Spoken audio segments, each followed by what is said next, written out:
Good afternoon. I'm Karen Kurtz. I am the entrepreneur in residence for Iowa State University, and I am also the director of innovation programming. And as you know, this is Flagship Friday, and this is our second to last Flagship Friday forum. We've had 24 this year, and we scope and scale and have been very blessed to have some really influential people in terms of change makers, both from a community change maker standpoint, as well as technical influencers and indicators, industry influencers. So we are fortunate enough today to have a really unusual group and people that are influencing right close to home here, which is also of great benefit for our students and our staff today to see where change maker is going on right in our immediate community. First, I'm going to start off, as we usually start off, introducing our moderators, and then I will start with our Innovation Did You Know fact for Iowa State, and then I will turn over the panel to Tim Pearson, who's leading us today. So just to start, Abram, would you introduce yourself, please? Good afternoon, everyone. My name is Abram Anders. I'm an associate professor of English, and I lead our first and second year communication and writing program and research, innovation, and entrepreneurship. I'm excited to join the conversation today. Terrific. And Nakaya Rucker. Absolutely. Welcome. My name is Nakaya Rucker, and I serve as the External Relations Director of the University Library. I also get to be a part of this dynamic team at the Innovation Center. And we are just kind of creating everywhere. One of the ways that we're creating is through conversation here on Flagship Friday. Some of my personal passions include social and civic innovation, so I am particularly excited about today's conversation. I want to encourage everyone to engage in this conversation with us. We're not talking at you. Think of this as a joint dialogue where we're all sitting at a kitchen table, just virtual. So please do use the chat and the Q&A function in order to share comments, insights, and questions that you have along the way. Thank you. Fabulous. Again, I want to thank you for attending today. We will also be doing Flagship Fridays next year as well. So it's not over yet. Today, we are interviewing a group of very distinguished people in our Des Moines community. Distinguished in part because of the titles that they have established and the work that they have done, but also distinguished because they chose to really be community change makers and invest their time, energy, expertise into something that has human impact. And that's something that our students have identified as a drive of theirs, a desire of theirs. Today we have champions for children's justice.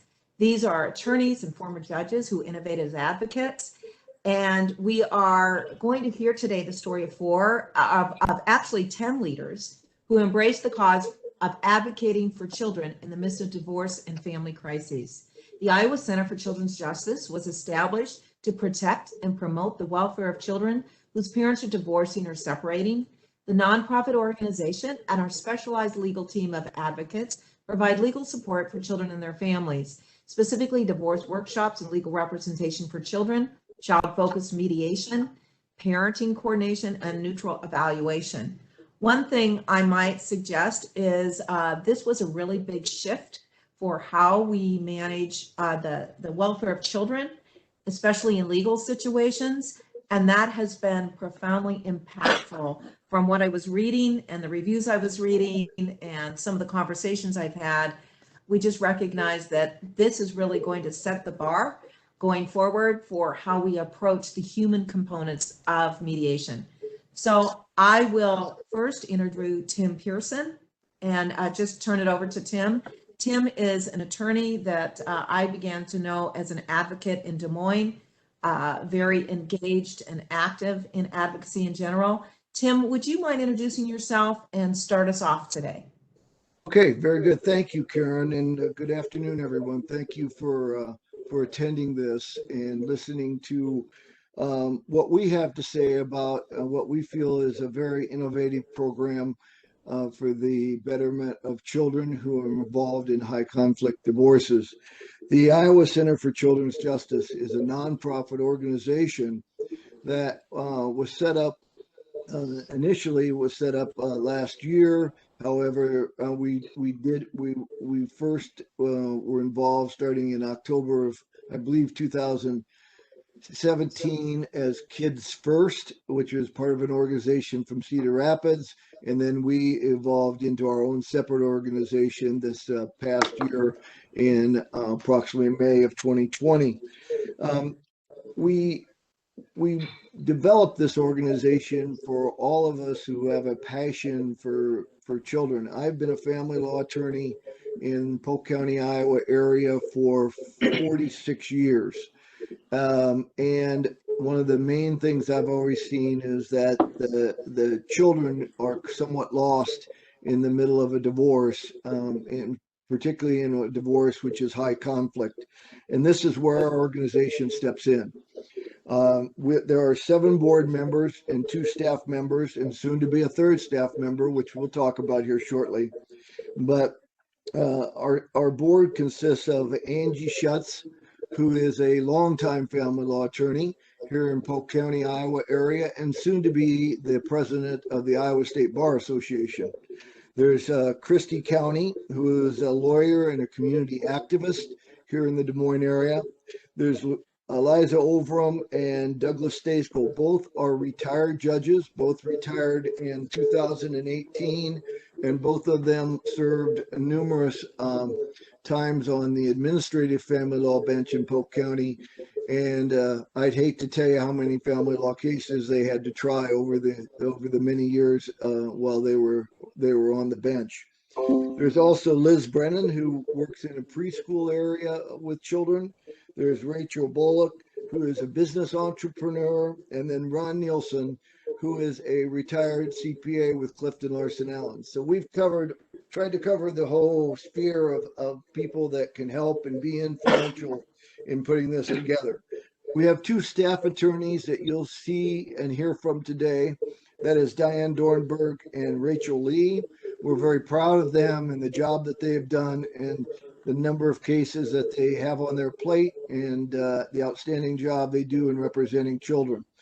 I'm going to turn this over to Angie Schutz, who's going to talk a little bit about our new executive director, which we're very excited about. That's the next step in development of this organization. So Angie, please feel free to take over.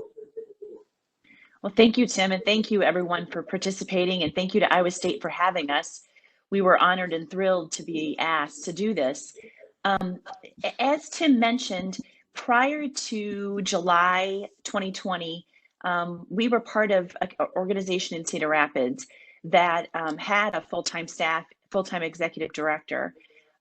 In the spring of last year, we decided to open our own nonprofit. So we started from the ground up, and I would tell you that these 7 board members and 2 staff people have been committed to this mission.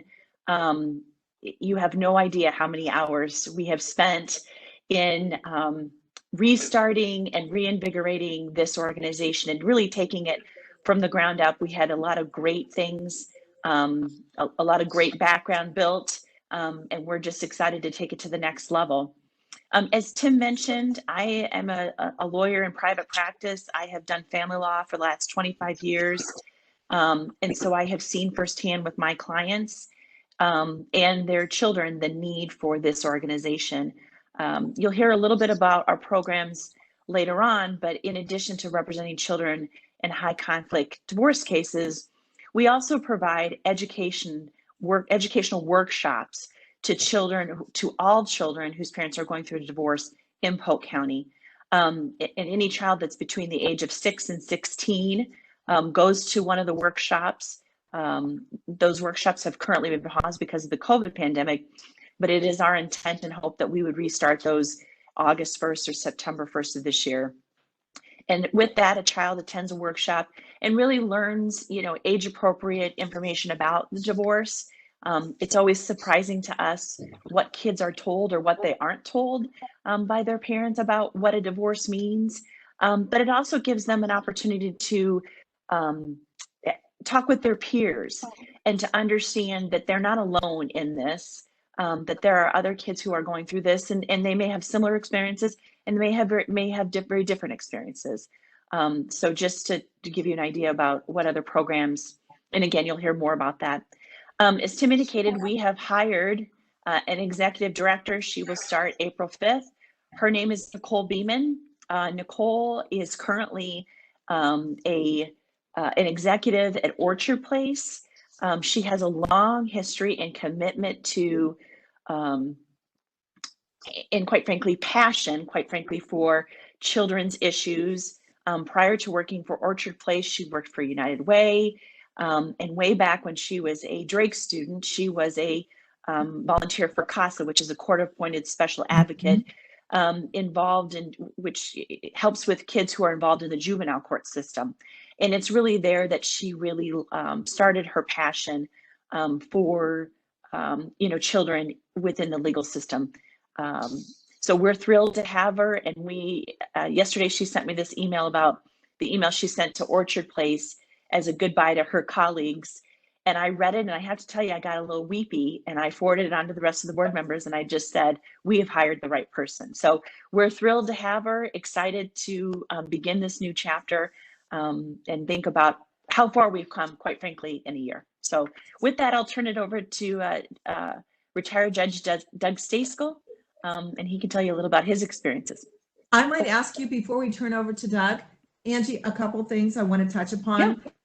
One of the things we're really focused on with our young student innovators, the significance of passion driving possibility. So you pointed on a really important thing, and I love seeing Rachel Lee's face here too, as a young person. So passion driving possibility, and also building something from nothing, starting something where there was a compelling need. So as you speak today, so part of this series is about social innovation, changing beliefs, behaviors, patterns, identifying a need. And you touched upon a lot of those things, both you and Tim, in your conversation. And so I really appreciate those types of things as our students are thinking about, how do I create social change? So Doug, back to you. Thank you very much. I'm happy to be here. I was a judge on the district court in Polk County for 22 years, beginning in 1996. Judge Overman, I actually, our careers were parallel in many ways. We were in the same class in law school. We actually retired from our judicial positions at the same time. We were in, I think, a unique position to witness the trauma that going through a divorce case can do on kids. I think everyone in the community generally understands how traumatic just the breakup of a family is in and of itself. But I don't think everyone is quite as aware of how that trauma can be exacerbated by the process, the pulling and tugging on kids between parents and so forth. It can leave lasting damage on kids. So I'm proud and happy to be a part of this organization. In addition to the new director, who we're all very excited about, we have two outstanding lawyers on the staff who you're going to hear from here shortly.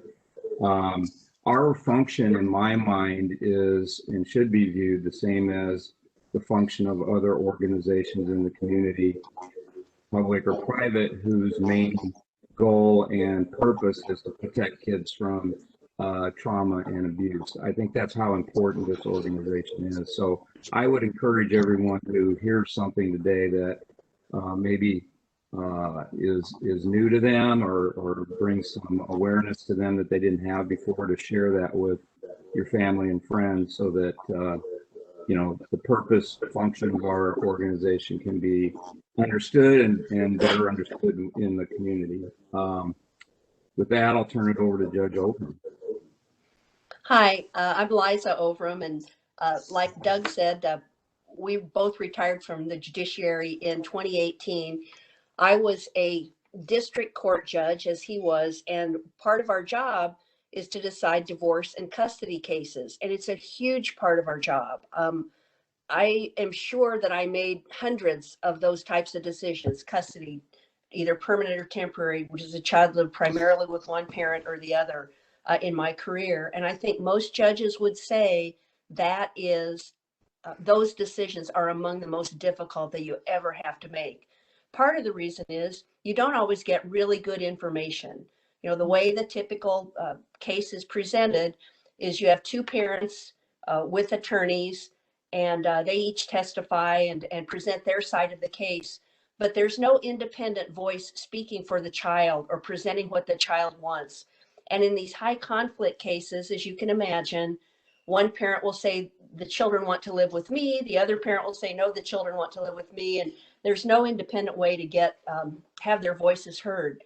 It's very rare for children to testify in custody and divorce cases in Iowa. Someone has to ask for it, either one or both parents, and then the judge has to evaluate that request and determine whether to allow it. So it's very problematical. And I was on the steering committee that helped set up the Iowa Center for Children's Justice. And I was drawn to this because we provide independent attorneys who are very good at working with children to represent kids in these high conflict cases. And both Diane and Rachel can connect with children. What they talk to the children about is confidential because they have attorney-client confidentiality.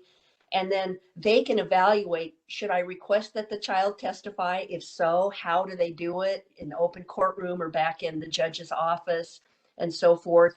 Or is there a better way to get the child's viewpoint to the court, such as a written statement?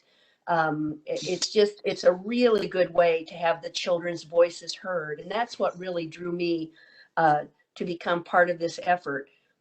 As Tim said, we're a nonprofit.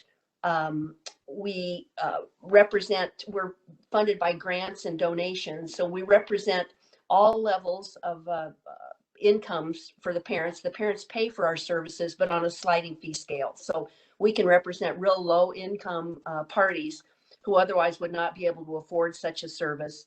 And it really, I've heard my former colleagues who are still serving, they really appreciate the work that our attorneys do and the viewpoint that they provide in helping the kids get their voices heard. And I guess it's back to you, Tim. Okay, very good. Thank you. Sometimes we. At this time, I'd like to introduce Diane Dornberg. She is one of our two attorneys, staff attorneys. Diane has probably practiced law and family law in about as long as I have. And we were very fortunate to get Diane to join us the last 2 years, probably about 2 years ago. She is one of the leading attorneys in the Des Moines area on family law and children's rights. And so Diane has put together a PowerPoint, and Rachel Lee, our other staff attorney, will join in and make comments as well. So Diane, take it over. Thanks, Tim. That's correct. I graduated from law school 45 years ago, spent 25 years in legal services programs, 20 years in private practice. And then one day, Angie Schutz showed up with another retired judge and said, Diane, we need you at Kids First. And I said, well, alrighty then. So here I am. That's a true story. So we have a website that you can find, and it has tons and tons of information. This is what it looks like. Tim and Angie and the judges have given you the broad overview of the things that we do: the legal representation of children, divorce workshops, child-focused mediation, parenting coordination, and neutral evaluation. So those of you who are adults probably have a good idea of what is divorce. From an adult's view, it's a legal process that's required to terminate a marriage. It has lawyers and legal language and documents and deadlines and discovery and mediation and all of those things. But what is a divorce from a child's point of view?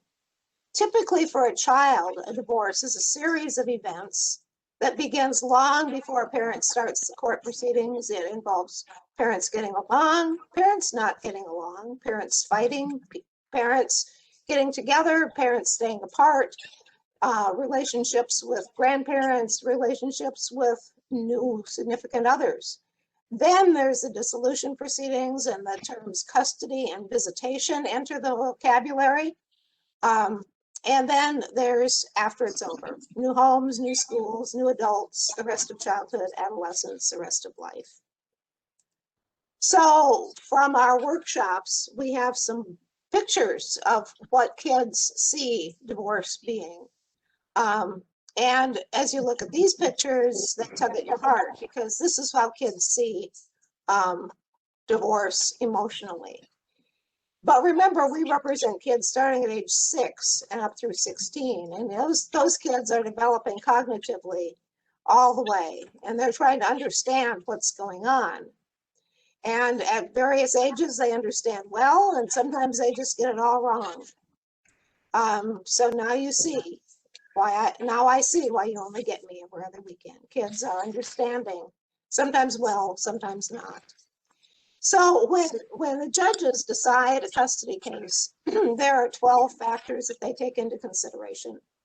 And many of those factors have the word child, the characteristics of the child, the relationship between the child and each parent, the effect on the child, and number 9, the child's preference.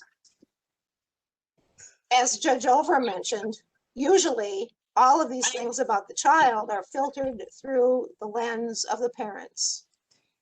Because historically, kids were not considered to be active participants in decisions affecting their lives. In 1989, the United Nations General Assembly adopted the Convention on the Rights of the Child, which has encouraged children to participate, encourage the participation of children in legal matters that affect them. The United States is not a part of this Convention on the Rights of the Child. However, just theoretically, it's not possible to truly address the voice of the child without hearing from the child.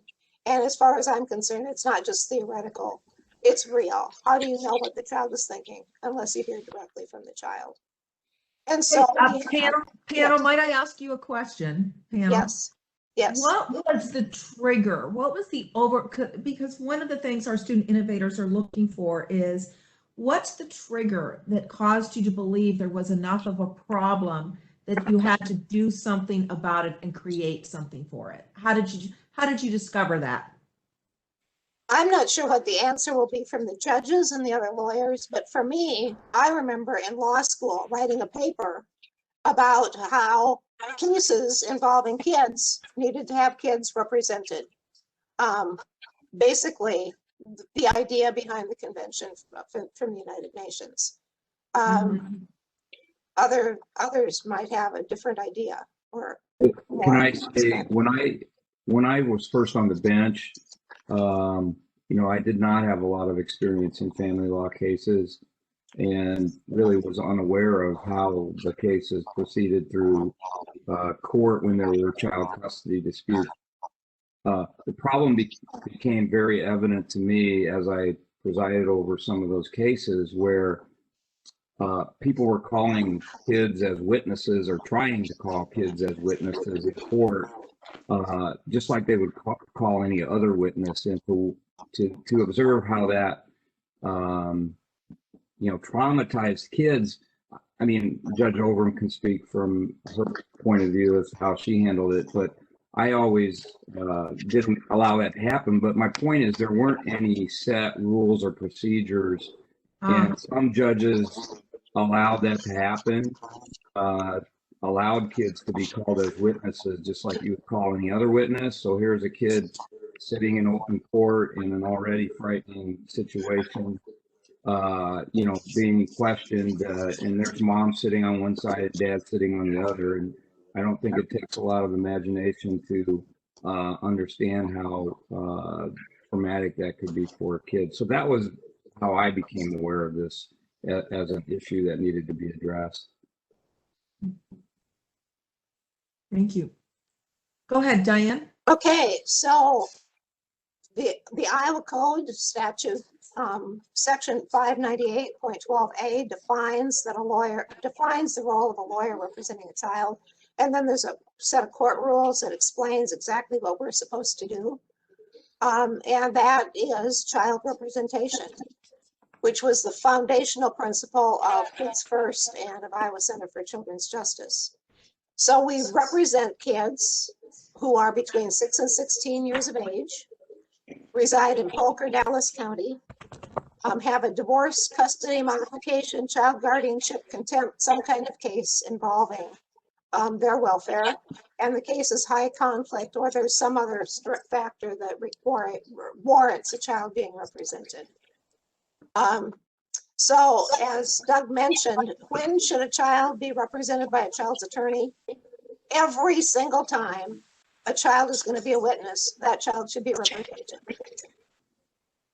There are two ways to do that. One is full representation from start to finish in the case, and another is limited representation just for the purpose of getting the child ready to testify and helping to make sure that they testify in a way that's not overly traumatic to them.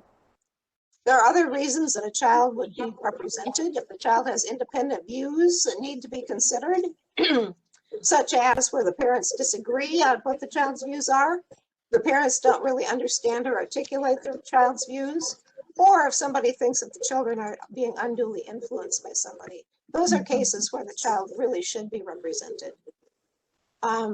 If the child has some special needs that can't be adequately addressed by the parents, so that those issues are addressed from the child's point of view. If some extraordinary remedies are being considered, like supervised visitation or terminating visitation, or giving custody to somebody who's not a parent, those would be reasons that a child should be represented. And there are others. If the parents are relocating, if a parent is relocating and it's going to cause a substantial change in their relationships, kids are always affected differently by drug and alcohol use, mental health problems, and domestic violence. So those kids can benefit by being represented. So our role, Rachel and I, is to represent those kids. Rachel, I think that you have enough experience representing kids to be able to talk about what it means to kids to be represented. And Diane, I wonder if we can stop sharing the PowerPoint so we could see Rachel's face a little bit more and have conversation with her a little bit. Because I know as a young person, I think our students are going to identify with her and be very interested in her story. Go ahead, Yes, Rachel. thank you. Thank you. The children that we have worked with or that we represent have definitely found our representation very beneficial.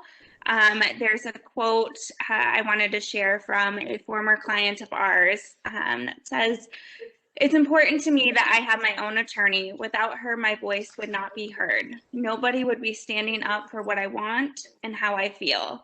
She's been a voice of reason and has my best interests at heart."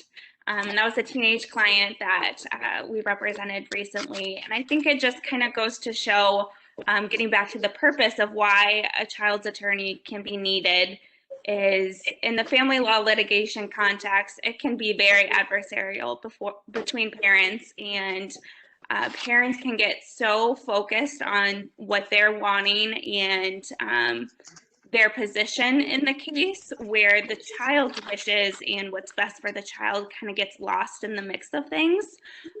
So even just us being involved in the case as that third attorney there really brings the focus back on the children, which is really what the entire case is about, determining what's in their best interest. So I think that helps. I've also had a client tell me that the experience changed her career goals for her, where now she wants to be a lawyer for kids because of how much this experience just changed her life, and just having someone who's there to listen to her and advocate for her. So that was very touching for me to hear. Wow. Yeah, Rachel, go ahead, Nakaya, go ahead. I'm incredibly fascinated. I am married, but I don't have children of my own.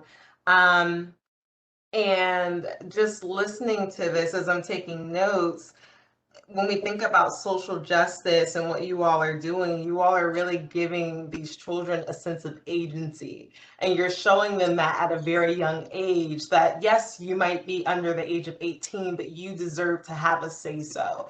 And I think a lot of times as children, it's easy for them to think that they don't really have a say. And honestly, seeing the graphics that the students Drew, I was kind of getting choked up a little bit, and it's incredibly heart-wrenching. So thank you all for being dedicated to this work. And my next question was really going to be what Rachel was already saying, like, what is the reaction from the children that you all are working with? But this is incredibly fascinating and remarkable. Thank you. Yeah, it is helpful to hear from the kids. Just we have them take surveys at the beginning of the representation about how their life is, various questions and different categories of their life. And then they take the exact same survey after the representation, where we can use that to see exactly how much things have improved for them, where the case goes on for a long time, so it's hard for them to remember back then, but just seeing that in writing, I think really is eye-opening. A couple things occur to me too, Rachel, as you speak. Some of the things we are working and teaching with our young innovators is a sense of resilience, a sense of self-agency, a sense of advocacy, and a responsibility to advocate for the greater good. Despite the pressures that society might give them, it's hard to be an innovator, right? It's hard to, especially social innovation, when you're standing up for justice. Can you share a little bit about some of those skills you're moderating for these young people? Clearly, you're having an impact. What are some of the skills that you are modeling for these young people that you think they will carry forward as they continue to have impact in the world? Yes, and especially in our divorce workshops too, we bring those skills to the representation context as well. So I'll touch on that in more detail later, but we really give the children the space to stick up for themselves and say how they're feeling, and kind of take the pressure off, where we're there to support them throughout that. So just those beginning steps, and we really teach them coping skills and also negotiating skills, which is not something you usually work with kids, but since we can only be involved for a short amount of time in their lives, I think being able to negotiate on their own behalf is something that they can take away and use for the rest of their lives. So we teach interest-based negotiation, where they really focus on their why. I want this because, and then giving the details to make it more persuasive with parents and help parents understand their perspective, which I think really helps them in any context, not just with the custody case going on, but anything in their lives, I think helps with that agency. I would also like to point out that in almost every case that our attorneys have had, the judges go with what the kids want, almost every time. So when that perspective gets presented to the court, it's obviously very persuasive, and it means our attorneys are doing a great job. But how empowering for those kids, you know? So a story I might have about, I had a client who had a teenage daughter who was involved in one of our workshops before the pandemic shut it down. And in that workshop, they get to engage with other children going through divorces, maybe not the same socioeconomic as their particular situation, but they get to hear other children and what their feelings are. And my client, I asked her, what'd your daughter think? And she was, you know, being 15 or 16 years old, I think the daughter was at the time, and waiting for, you know, that, okay, that was really lame, or whatever a typical teenage attitude is. But instead, my client told me it was really a gut-wrenching moment, because her daughter, who didn't want to go, came home and was very quiet, and she asked her about it, and she goes, you know, Mom, we don't have it so bad. We really don't. You listen to some of these other kids and what they're going through, and it breaks your heart. And so I thought, wow, there's a realization by at least one child that, hey, you know, there's a lot of other people going through a lot of other pain and divorces. So I thought that was very eye-opening. That's a very profound awareness too, and especially for a young person to have a sense of context, and especially as it involves social justice. I am curious, You know, you're proposing to do something really different, right? And give advocacy to young people and young voices in quite a contentious situation. Often, I'm sure, not entirely at the pleasure of their parents, to offer your child something to say when you have a parent who knows better. I know you must have experienced some resistance, probably even from the legal system, maybe, or in setting up your organization. Was there resistance? How did you overcome that? Because our students are very interested. Some of them want to start nonprofits. They're interested in really meeting some social needs. What barriers did you address and how did you overcome them?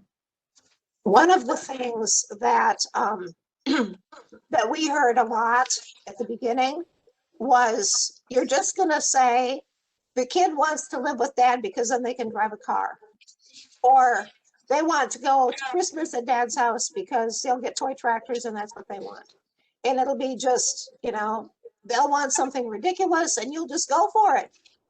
And some of the lawyers who were telling that to us early on are now requesting our appointment because they realize that we do get into what Rachel was talking about, the why do you want this? What's important to you about this? And the kids are not just materialistic little brats who want something, who's going to give them the better cake for their birthday or whatever. The lawyers, that was the resistance in the first place. And it's really, I find it's been overcome quite a lot. Yeah. And Judge I was- Oberum, I saw your face smile when I talked about resistance. I was still serving as a judge at the time we were working on setting this up. And judges are not real embracing of change. Let me put it that way. And there are 17 district court judges in just Polk County. And we had several meetings where we would bring in people and talk about this program. And I just kept at them that way. Finally got the chief judge convinced that it was a good thing. And then enough other judges would go along with it, that the consensus was to give it a try. And then there were things within the institution. We had to do new court orders and work with the clerk of court. What's this new entity who's going to be appearing in cases? And there were just a lot of procedural background things and some internal reluctance to embrace another new program. But we got through it, and I think now it's very popular. So I'm glad that we persisted. I agree. I think it was a symptom of what I said earlier about the lack of awareness about the need for something like this. And I agree with Judge Overham. Judges are resistant to change. And I think initially it was seen as, oh, this is just another layer of process and lawyers. And as originally Kids First and now our organization has become more and more prevalent in the family law cases, it's making judges' lives a lot easier, as Judge Overham said earlier, in these cases, and truly giving judges accurate information and evidence upon which to make these decisions about custody. And it makes you feel a lot better when you make one of those decisions, that you feel like you really, really, truly know what a kid wants, as opposed to, the back and forth that parents go through. So, Yeah. Absolutely. One of the things I'm also touched by is our students, one of the things they're learning is how to write a value proposition, how to negotiate, how to create a value proposition. As attorneys and judges, you have some really unique skills in how to create those value propositions. And what you're doing with people in high conflict situations and young people whose maturity is really still evolving, is you are teaching them the most challenging time to develop a value proposition.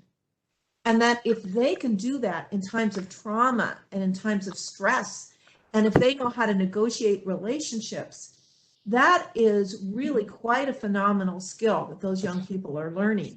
And it's something that we're trying to teach our college students, how to negotiate and broker relationships and build those case statements. So I see so much value for this as an innovator lesson, but not just with people in crisis, but for young people in general. It's just phenomenal to me what you're accomplishing. Nakaya, did you have a question? I do have a question. Well, I had a question, but then one just popped up in the chat, so we'll do that one first. This question is from Joanne. How do the younger 6-year-olds verbalize their why? How do you teach them to negotiate and communicate a value proposition? I can. Go ahead. Oh, Diane. So Diane and I definitely work together on this, and something we're always working on with the various ages.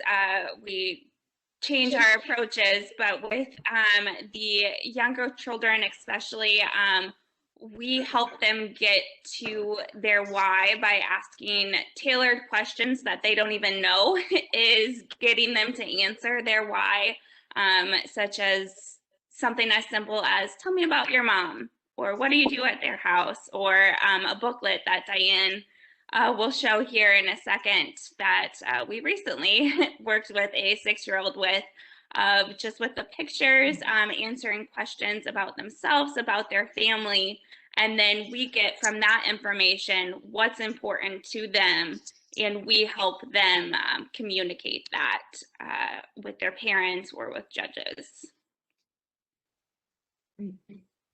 Nakaya, did you have another question? Yes. So my question is around, let's start here. Social innovation is usually incredibly complex. It's not 1 + 1 = 2, it's 1 + 1 = 50 or something that just doesn't make sense. And so I think that there's a certain level, what we're finding with our young innovators is that there's a certain level of commitment, passion, soul, spirit that has to be poured into social innovation specifically. How do you do that work, especially the work that you all are doing, which is incredibly rewarding, yet can possibly take a lot out of you? How do you balance personal and professional when you're doing this kind of work that's incredibly important, but could also be emotionally taxing some days? I don't know, maybe I'm not a judge, so I'm asking you all to kind of walk through that process with our young innovators, because a lot of them have fantastic ideas, but they're struggling with how to balance. My answer is that you have to be able to develop personal boundaries, and that's an ongoing, lifelong experience, just to know what's yours to handle and what's yours to leave behind. Well, and it's not just creating. I would agree with Diane on that, and it took me years to be able to do this sometimes, but you have to separate your business life and your personal life, and you have to be able to leave. It's not easy, but you have to be able to leave a lot of those emotions at the door in order to handle your own family and your own personal life. And but that doesn't mean you've forgot about them or you've checked them out. It just means that you have other priorities you have to deal with, but you're back the next day with renewed vigor and commitment and determination. It's just that you can't linger on what we call be married to a file. You have to move on and let the process work. Many of these cases never see trial.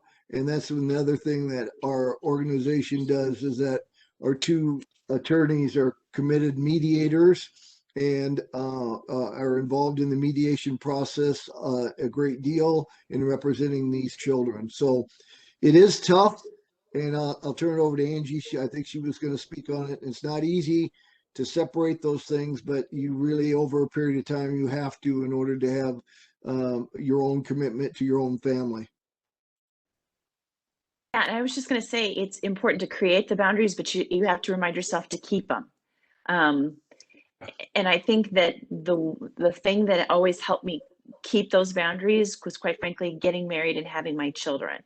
And it doesn't mean that you got to get married and have children. You just need to find something else other than your work to allow you to focus on, so that you can refill your cup, so to say, and come back and to do just as good work the next day, because you can't do it unless you've done it. I always said that my kids allowed me to be a great lawyer because I could take my attention away from them, but that being a lawyer allowed me to be a great mom because I could leave that work at the door and come home and deal with whatever my kids needed me to deal with. So I just think it's having something else outside of it, outside of your work, is really, really important. So Yeah. I'm curious about, now you've really just started this initiative, and I know that you're building on another.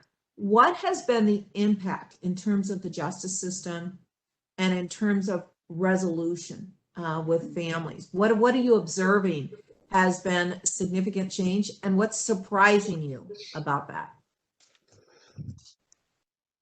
Diane, you want to take that one?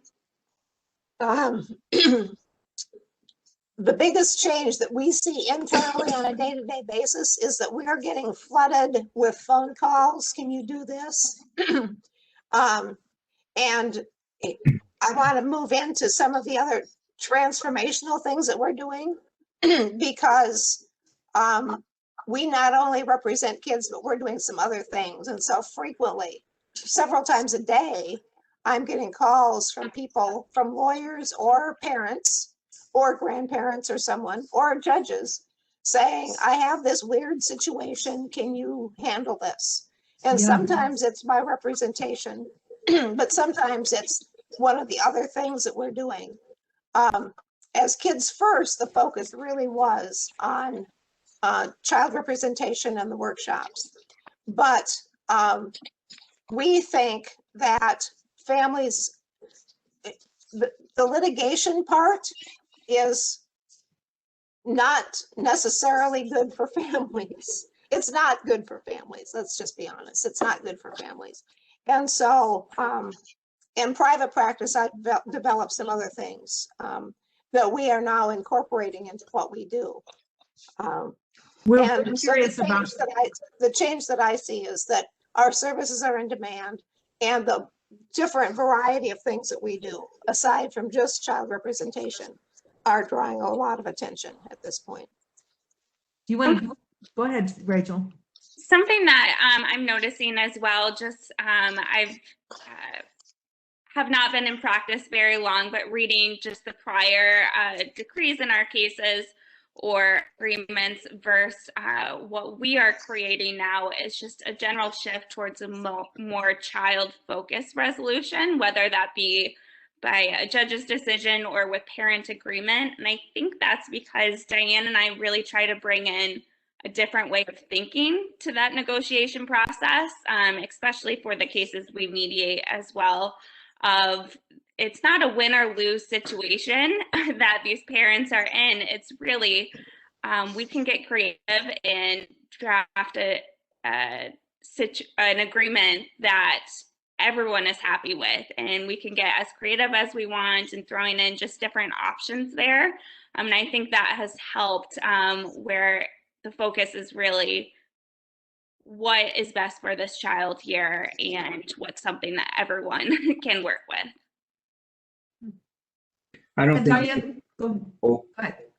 I don't think you can overstate the importance of to judges and everyone involved in the family law legal process of having a representative who you have confidence is neutral and informed, helping you make those decisions. And I think we're seeing slowly, over time, that becoming part of the fabric of these kinds of cases. And I think as that,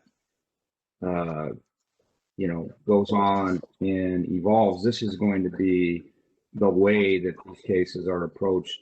And it can only, again, benefit judges in making good decisions, but it's also going to enable settlement resolution through mediation or otherwise of a lot of cases that would otherwise, proceed through the adversarial court system. And as Diane said, that's never good for families.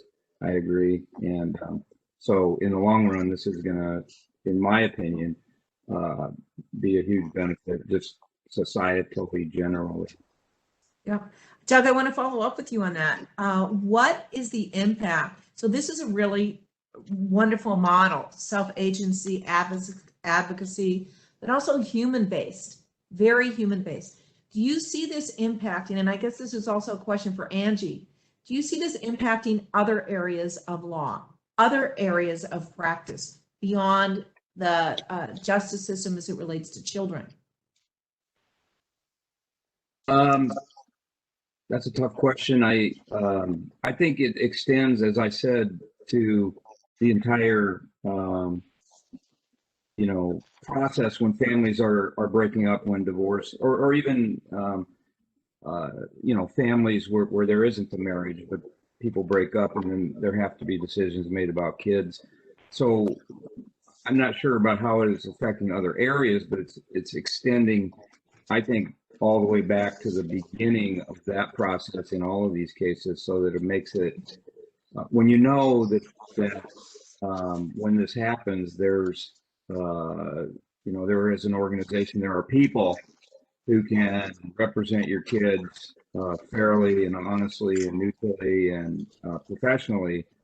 Again, I think it's just going to facilitate a lot more peaceful, non-horribly conflicting resolution of these cases. Angie? And I look at it also through the lens of what I call access to justice. And, this is something I've been involved with, and Tim has, and, Judge Stayskill, Judge Overham, they saw it when they were on the bench. Diane lived it for 25 years. And that is ensuring that people have equal access to the system. As I say all the time, if your parents have resources, they can hire a lawyer for you. Like Judge Overham said, we do things on a sliding fee scale. And so, that allows people and kids to have equal access, and not just access if their parents have money. And so I think that is impactful, system-wide. Great. And Diane, you had some more things to share with us. I do. So I guess that's where we left off. So some of the critical parts of being the child's attorney, I'm not going to go through all of them, but one of them that is most critical is that the kids know that what they tell us is not going to be shared with anybody unless they give us permission. And that's an incredibly freeing thing for kids. Even with their therapists, they are assured always that their communications are confidential, but the therapist might be called as a witness. We are their attorney. We do not share anything that they tell us without their permission, and that's very empowering for kids. There are a lot of other features of our attorney representation of kids, which is exactly as we'd represent adults. We don't do home studies. We don't do evaluations of anybody. We meet with children at least twice as often as needed. We consult with other people who are involved in their lives. We do not prepare reports or testify in court. We are lawyers at the table with the other lawyers. We do have relationships with their parents. The law says that we consult with parents. Since we are attorneys, we need the parents' lawyers' consent to consult with the parents. Sometimes it's useful, sometimes it's not. Often parents think that they should tell us how wrong their kid is, and that will change our attitude towards our client. Well, the truth is it changes our attitude toward the parent. And frankly, the parents have plenty of people talking for them. I don't really care what the parents think. That's not my job. My job is to think about what's best for the kid and what the kid wants. We might meet with parents. Rachel might want to talk about this a bit. We're going to do this afternoon, meet with parents to develop a child-focused parenting plan with the parents, with the consent of the lawyers. And sometimes parents are not represented and they think that we're going to give them legal advice for free, and that's not true. Rachel, do you want to talk a little bit about child-focused parenting plans and our interaction with parents? Yeah, when a parent is really wanting to hear how their child is feeling and wanting to hear that input from us, that opens the door for us to do more so family meetings or joint parent meetings to help them come up with those child-focused solutions. It is an entirely voluntary process, and it's really great for those parents who are wanting to reach agreements that are in the best interest of their children there and give them the opportunity to share how they're feeling. So we're not only here to help the children, but the family as a whole, and the success of the family after our representation there. So we help the parents hear and understand their child's views and work towards that child-focused solution based on those views there. So there's a quote from a former client's mother that Diane worked with, and that quote is, "A child's best interest is what drives this organization. The work they do puts children on the path to healing so much quicker." So although we're on the child side, there's still ways to work with parents when they're willing to hear those views as well. Mm-hmm. And one thing that we all know working in this field is if the parents can agree on their own custody situation and how much time the children spend with each parent, they abide by that a lot better than when they go to trial and have the judge impose something. Then they're usually really dug in and embittered toward each other. And it's much better if they can resolve it on their own with some help from our attorneys along the way. So That's great. And good for the kids, I might add, too. If kids can see both parents still in a good light, I mean, it's all to their benefit. So yeah, that's great. I might ask Diane if you might stop sharing for a moment, if we might ask a few more innovator questions. That'd be great. The rest of my presentation really is about innovations. So I will skip ahead to those things. That would be great. If I might ask one brief question. Yep. I'm thinking of the scope and scale. We've been talking a lot about how important relationships are in creating and innovating, and especially if you're dealing with issues related to social justice and advocacy. A lot of times young innovators want to have a voice, but they don't understand that their voice alone, it's a frustration for them that they think their voice is them. And I'm really curious about how you brokered relationships and how you engage stakeholders in moving this thing forward. You just keep at it.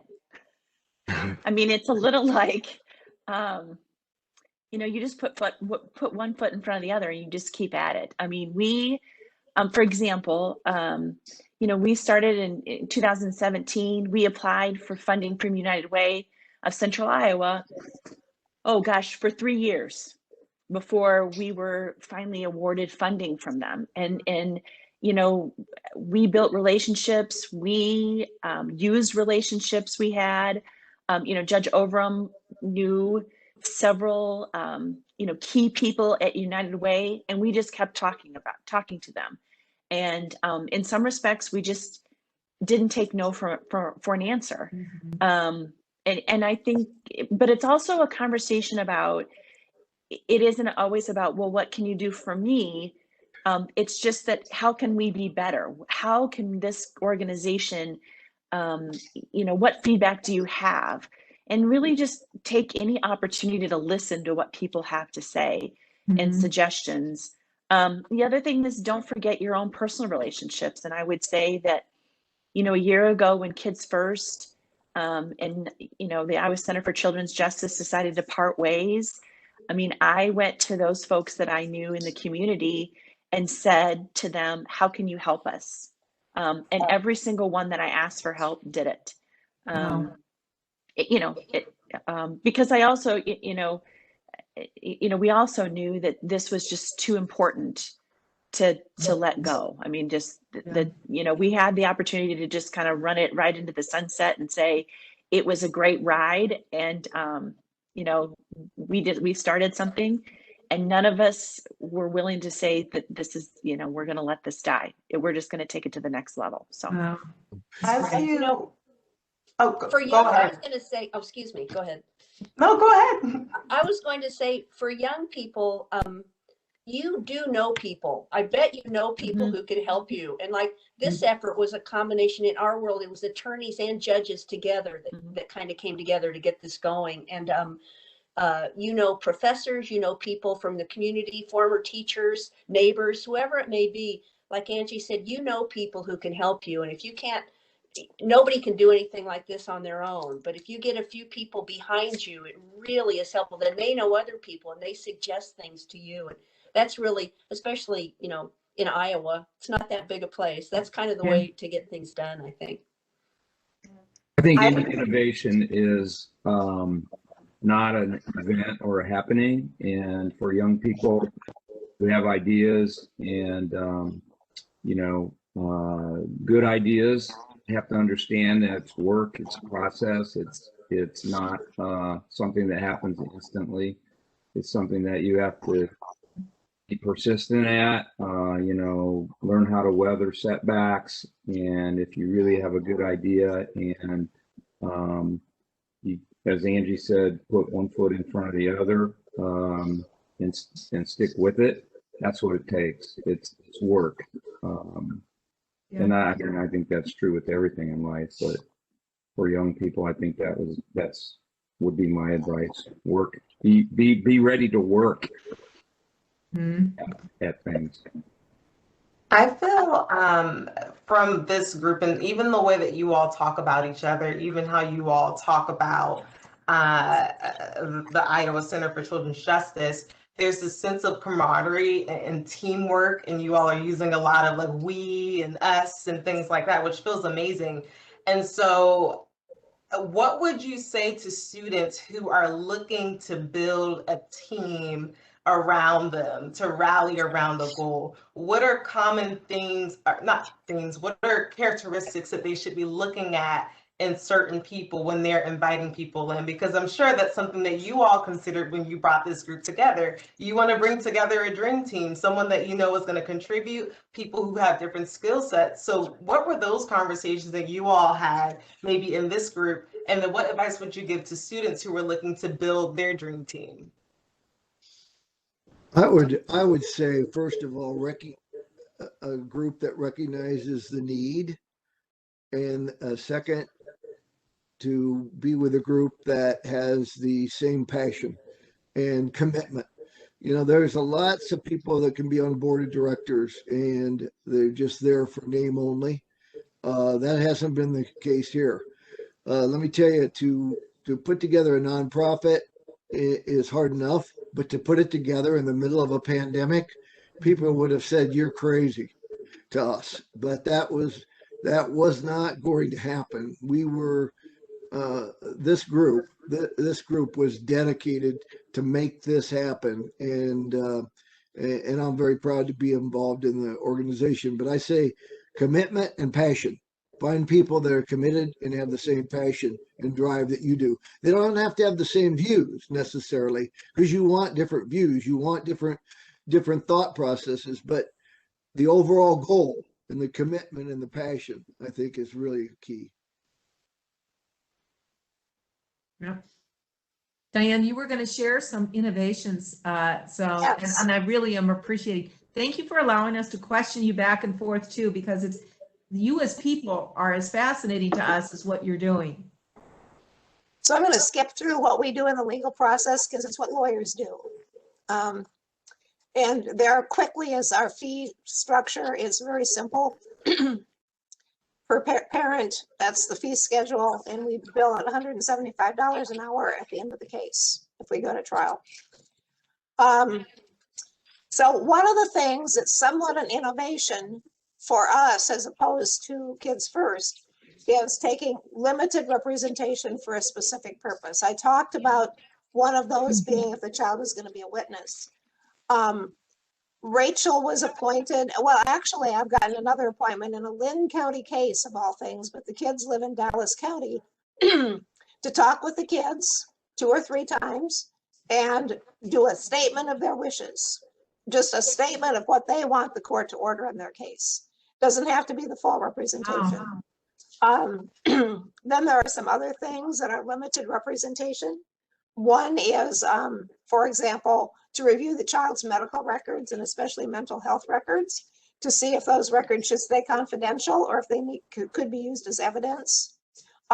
Sometimes a child can't really express what they want in front of their parents. And in that case, we might request a guardian ad litem to advocate for the child's best interest if we think that the child, for some reason, is constrained from talking about that.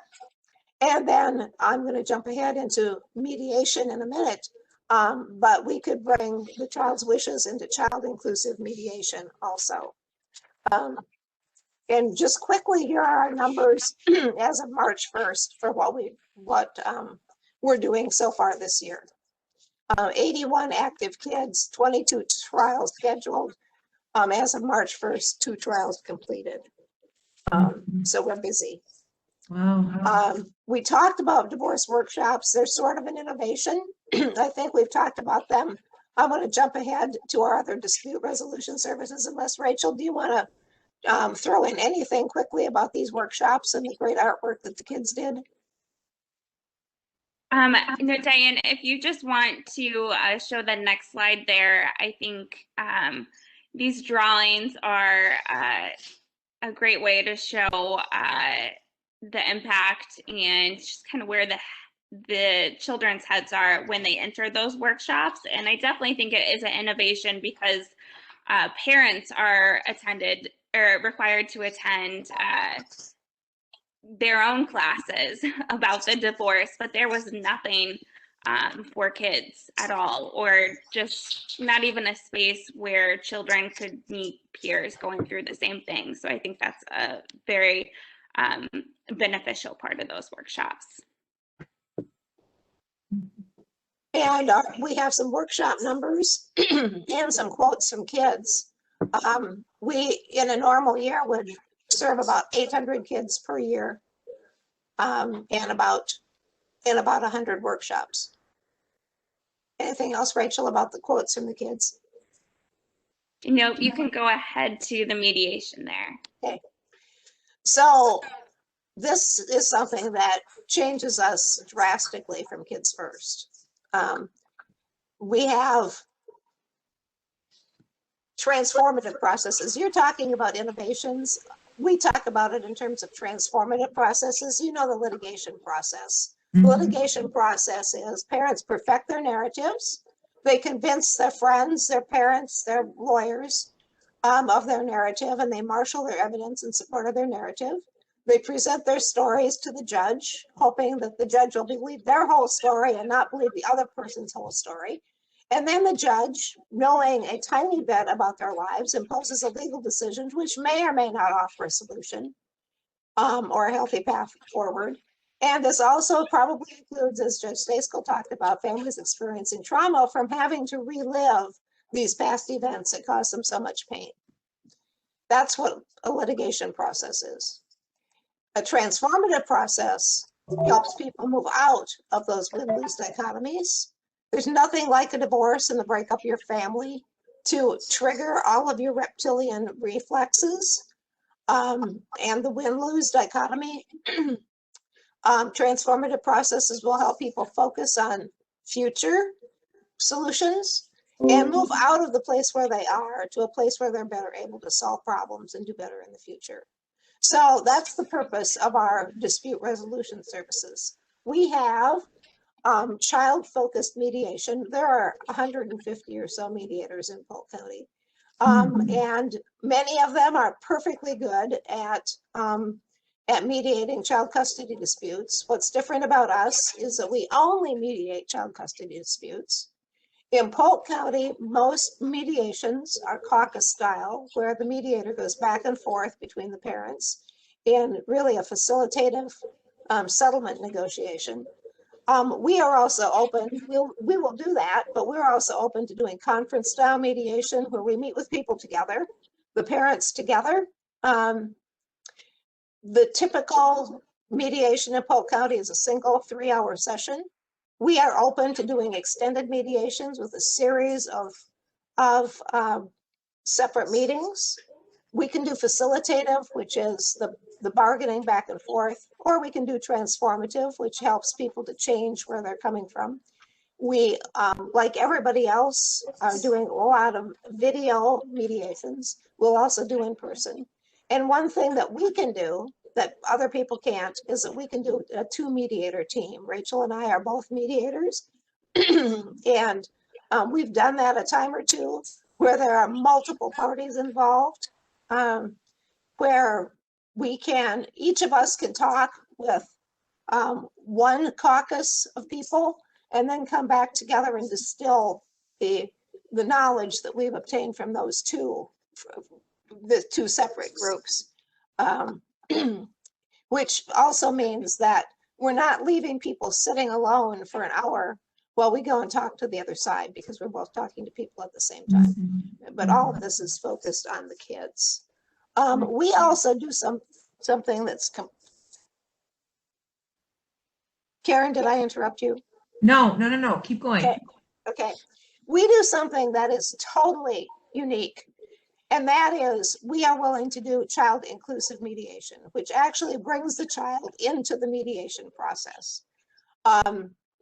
Because we're a team, there are 2 of us. One of us can work directly with the child or children in the family, the other with the parents, to bring the children's point of view into the mediation process. And this is where a child wants to express their feelings or preferences, and the parents want their child's voice to guide the agreement.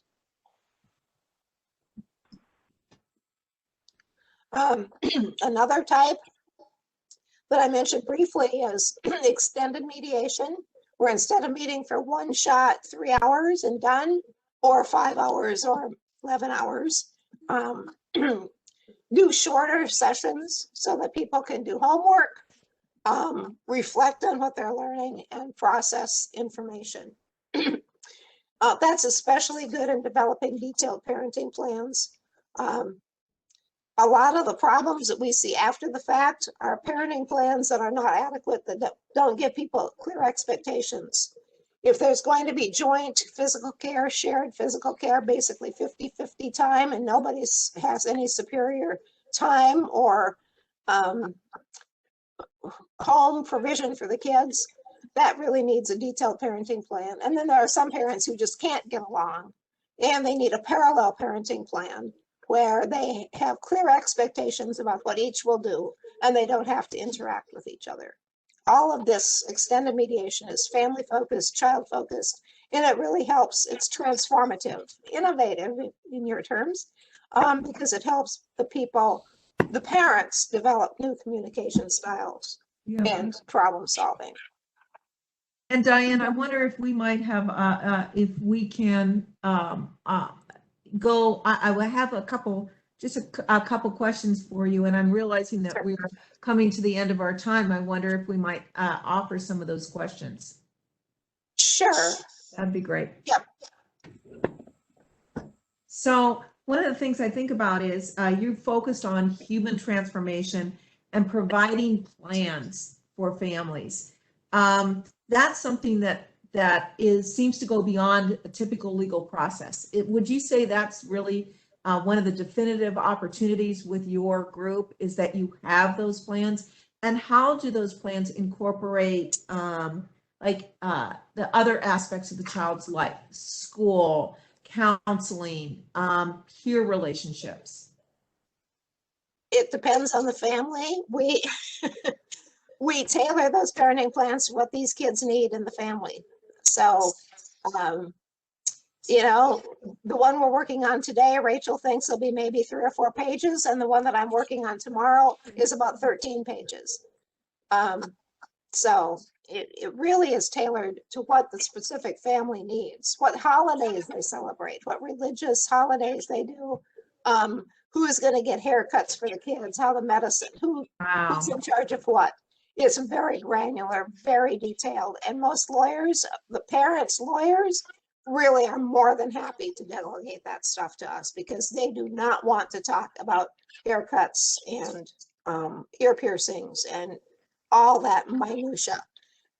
I have a story of the parents who, when we were working on a parenting plan, had 12 shared values and 15 shared goals for their kids. And then they spent 20 minutes arguing about, when the tooth fairy comes, does the glitter go just on the dollar bill or on the whole pillow? True story. Oh my gosh. Well, I think inevitably the human part is what fascinates me, and humans in negotiation. You know, those are the hardest things we do. We keep calling innovation, we keep calling technical skills, hard skills, and human behavior skills, soft skills, but we're really promoting that message of hard skills and harder skills. The human skills are the harder skills. And so some training, I imagine, some training in how to dispute, how to negotiate. Some of those legal things are really important. One thing I did want to ask is, how are you socializing this idea and engaging stakeholders, like awareness with parents to drive parents to you, awareness with other attorneys to bring them more to you, awareness with judges? How are you going about doing that?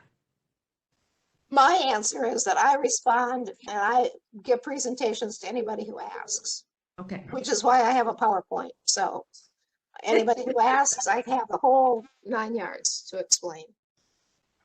We just really recently, I think it was last month, did a 1 hour CLE credit, continuing legal education credit with our Polk County Family Law Bar. And we can get oftentimes anywhere from 10 people to show up to those meetings to 50. Well, we were up in the 40s this time with a Zoom conference, and Diane was one of the 3 speakers. The other 2 were attorneys that would deal in guardian ad litems and children matters, and they gave a presentation, and that gets the information out to the lawyers who ultimately may have a case, and they need this representation of for the child or children by Iowa Center for Iowa Center for Children's Justice. Additionally, on our Polk County Family Law Bar are many judges that join in on our luncheons, and at least 2 of them are currently on the Polk County Family Law Administrative bench, and they had many questions. And lots of times they're the ones that make those decisions and appoint Iowa Center for Children's Justice to various cases as they come before that judge. Yeah, very helpful. I am aware that we are coming close to time. I want to capture, Nakaya, do we have any more questions, or do you have any more questions that you want to ask before we move to close? No more questions in the chat, but I think my last question really is, as you're looking at and probably mentoring and talking with the next generation of lawyers and the next generation of game changers and social innovators, what excites you most about what you're seeing?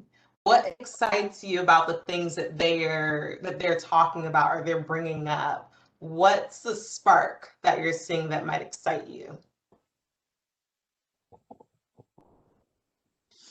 I think it's the sense of optimism and the sense of, that we're just going to leave it better than we found it. And I think that is really, that's where it all starts. I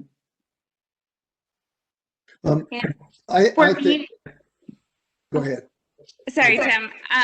For me as well, I'm being reached out to from law students, undergraduate students, even former clients that we've had who are in elementary school or middle school, who are starting to think about those goals that they have for themselves in their lives. So starting early and not letting anything hold them back. We said we will take anyone who wants to volunteer, anyone who wants to help. no matter their age, their experience. So I think that drive early on is really great to see.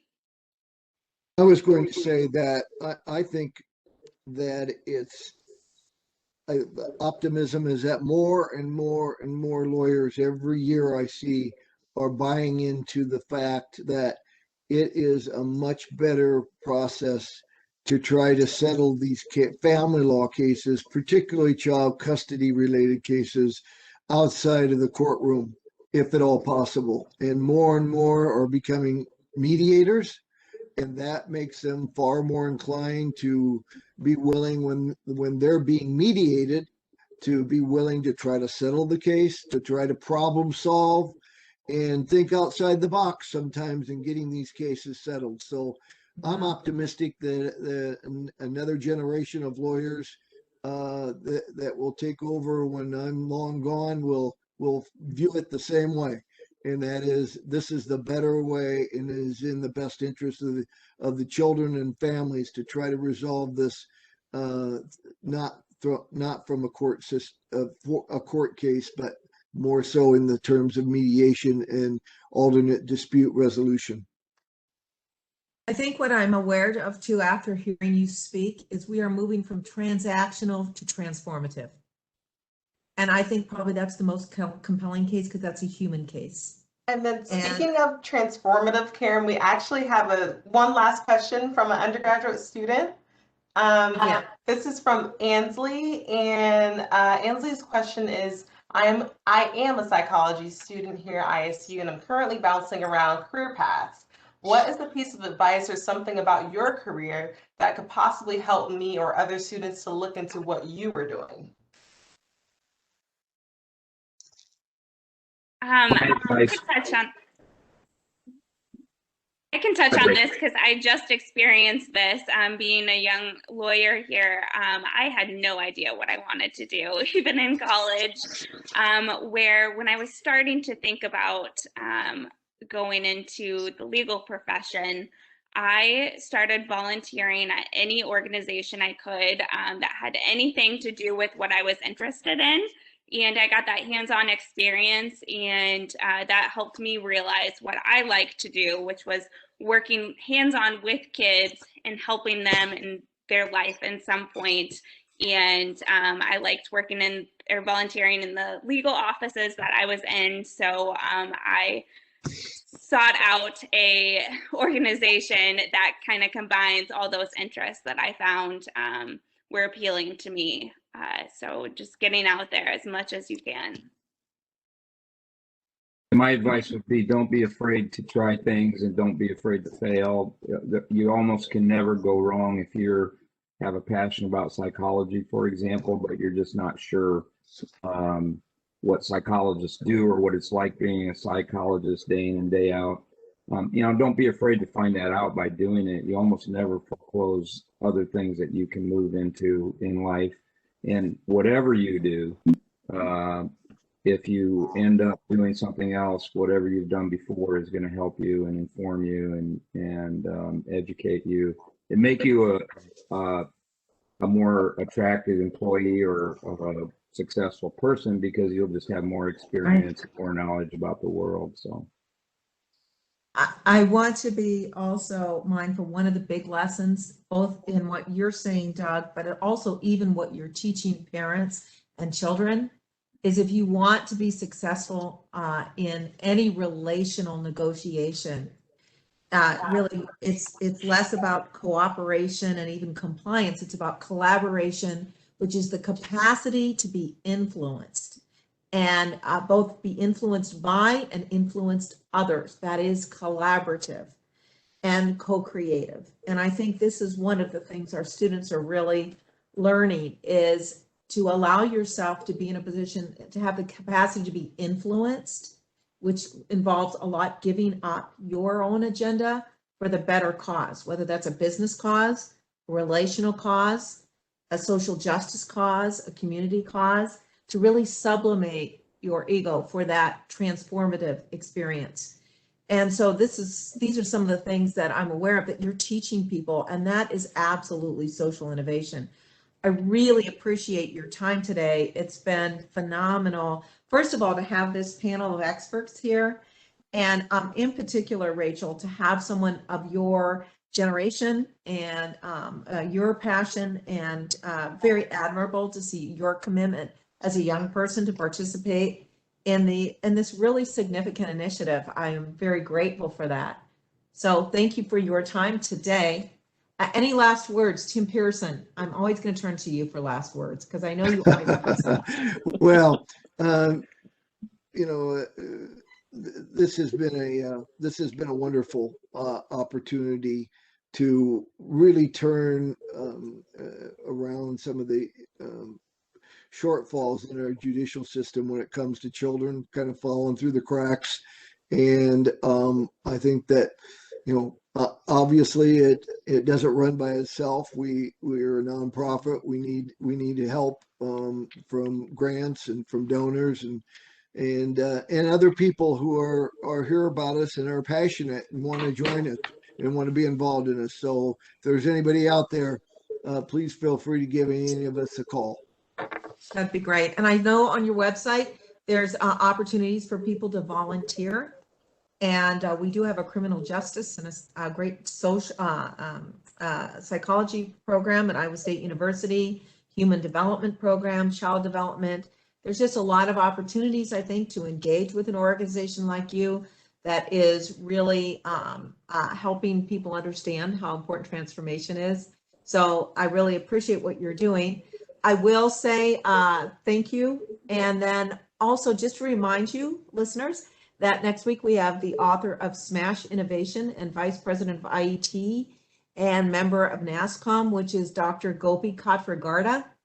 He has a technology incubator in India that addresses global problems, and he works a lot with medical technology and health innovation.